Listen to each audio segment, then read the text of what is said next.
Have you ever wondered why some people walk into a room and instantly draw everyone's attention, while others remain unnoticed, no matter how hard they try? You might think it's all about good looks, perfect smiles, or being the loudest voice in the room, but you'd be wrong. After diving deep into nearly 100 pages of research on charisma, I discovered something shocking. Real charisma isn't about what you say or how you look. It's about who you are at your core. The truth is, most of us are chasing the wrong things, stuck in a loop of anxiety and self-doubt, trying to please everyone but ourselves. What if I told you that unlocking your inner charisma could be the key to not just becoming more confident, but transforming every relationship in your life? Stick around, because what you're about to learn could completely change how you see yourself and the world. Charisma, it's like that secret sauce we all crave, can't quite put our finger on. Ever wondered why some folks just light up a room while others, despite their best efforts, seem to blend into the wallpaper? I sure did. Back in the day, I was that awkward guy fumbling through conversations, constantly worrying about how I was perceived. I wasn't born with natural charisma. In fact, I was far from it. But the journey from social awkwardness to being genuinely engaging wasn't just about learning some tricks. It was about a deep dive into self-knowledge and understanding the psychology behind human connection. It's a journey anyone can take, with the right focus on growth. So what's the secret? Is it all about discipline or stoicism? Not really. Turns out, charisma is less about the flashy stuff, like that big smile or perfect eye contact, and more about authenticity and essentialism. It's about stripping away the unnecessary layers and getting to the core of who you really are. Think of Nietzsche or Schopenhauer and their takes on existentialism. They emphasize knowing oneself before truly engaging with others. Charisma is rooted in self-improvement and mental well-being, not in putting on a mask. And believe me, I tried it all. The self-help books, motivational speeches, even those awkward mirror pep talks. But the real game changer was understanding that charisma isn't about being liked or admired. It's about connecting. And the best way to connect? By being your authentic self. Flaws and all. People can smell a fake from a mile away, and trying to be someone you're not is a surefire way to alienate yourself. This realization was the catalyst for my personal growth. The journey didn't stop there, though. If anything, it just began. As I dug deeper, I found that charisma was also tied to self-knowledge and personal development. How can you truly connect with someone else if you don't understand yourself? This insight led me down a path of continuous self-improvement, focusing not just on social skills but also on mental well-being, understanding my anxiety and depression, and learning how to manage them effectively. But that's a story for another time. Embarking on this journey of self-discovery, I found myself obsessively researching the concept of charisma. I wasn't content with surface-level understanding. I wanted to dig deep, to understand the mechanics behind what makes someone genuinely magnetic.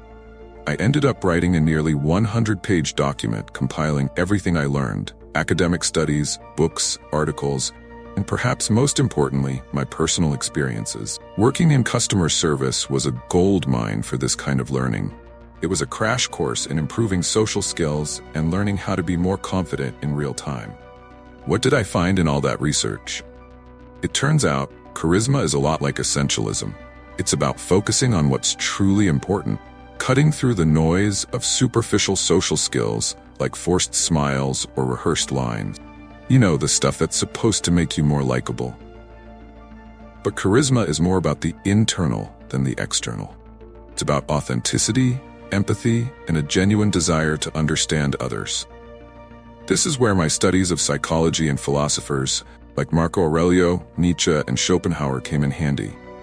They taught me that being a better person isn't about what you show others, but about what you know about yourself. Through customer service, I realized the importance of digital minimalism and digital detox. Being constantly connected, bombarded with information, and overstimulated with notifications doesn't do anyone any favors. It was in the quiet moments, when I wasn't staring at a screen, that I had some of my most profound realizations about self-development and personal growth. These moments of digital detox allowed me to reflect and focus on the essential aspects of personal success and mental well-being. The process wasn't always easy, though. Many times, I found myself falling back into old habits, seeking approval, and trying too hard to be liked. But every stumble was a learning opportunity, another step towards refining my understanding of what it truly means to be charismatic. Just when I thought I had it all figured out, another realization hit me, one that would shift my focus entirely. The pivotal moment for me came when I realized that charisma isn't about ticking off a checklist of behaviors or trying to embody a certain persona. It's about embracing a heart of gold mindset. What does that mean exactly? Well, it's all about approaching every interaction with authenticity and genuine kindness. It's not about faking interest or forcing a smile. It's about truly caring and being present. This mindset shift wasn't easy, but it was the key to unlocking a whole new level of personal development and mental well-being. I used to think that to be charismatic, you had to master certain skills, like how to be more confident in every social setting. But confidence is a byproduct of self-knowledge and authenticity. When you know who you are and you're comfortable in your own skin, that's when true charisma shines. It's less about what you say or do, and more about the energy you bring into a room. I learned this firsthand through countless interactions and self-reflection sessions. Take, for example, dopamine fasting. At first glance, it might seem like a trendy buzzword, but it's actually a powerful tool for improving social skills and personal growth. By taking a step back from the constant stimulation of modern life, social media, digital overload, even certain types of social interactions, you create space to reflect and reconnect with what truly matters. It's about optimizing your existence, focusing on growth, and becoming a better person. This practice not only boosted my charisma, but also my overall mental well-being. This shift in mindset changed my goals completely. Instead of trying to impress or win people over, I started focusing on enjoying conversations and understanding others. It was a game changer, but there was still more to learn, like the importance of active listening and authenticity, which I'll get into next. As I continued on this journey, I realized that my goals needed to change. No longer was I chasing the approval of others or striving to be the most liked person in the room. Instead, I found myself genuinely enjoying conversations and learning about people. It wasn't about me anymore. It was about them.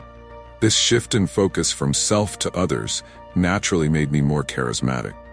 People could sense the authenticity, the genuine interest, and that made all the difference. It's funny, though, how changing your goals can lead to unexpected benefits.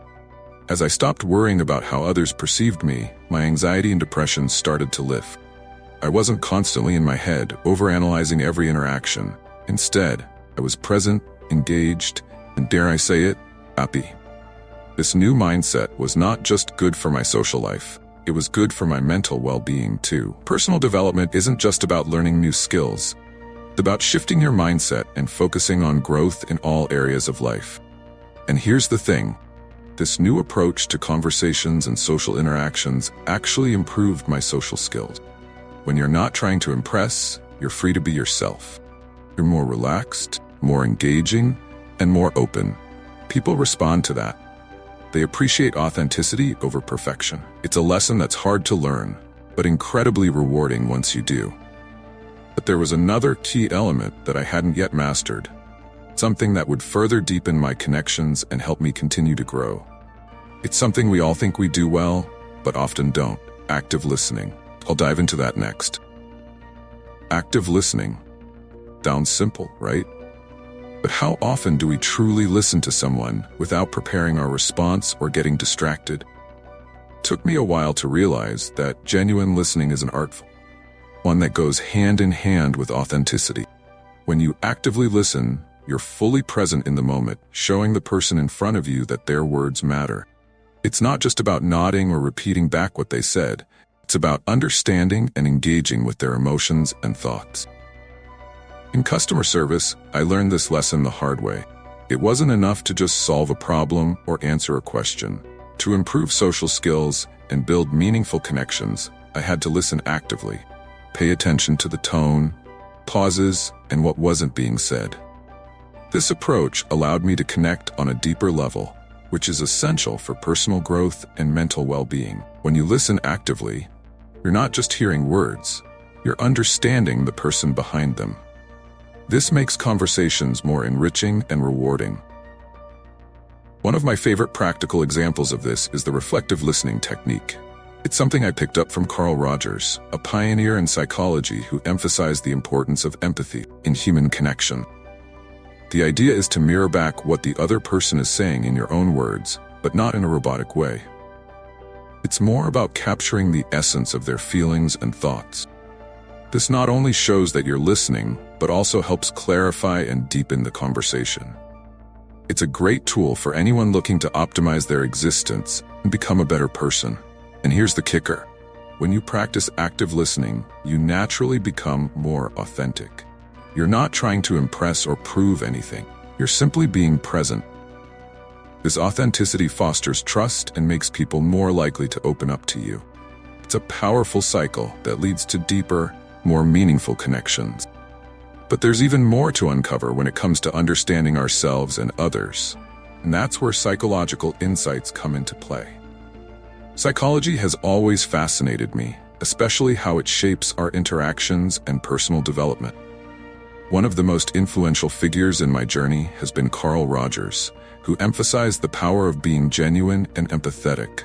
He argued that for personal growth and self-improvement, we need to be our true selves, not just the polished version we present to the world. This insight was a game changer for me, as it aligned perfectly with my newfound understanding of charisma and authenticity. Being true to yourself isn't just a feel-good mantra, it's a practical strategy for improving mental well-being and social skill. When we hide behind masks, we create a disconnect between who we are and how we act, leading to stress and even anxiety or depression. By embracing who we are, flaws and all, we reduce this internal conflict and can engage with others more honestly and openly. This authenticity not only improves our relationships but also enhances our mental health and sense of self-worth.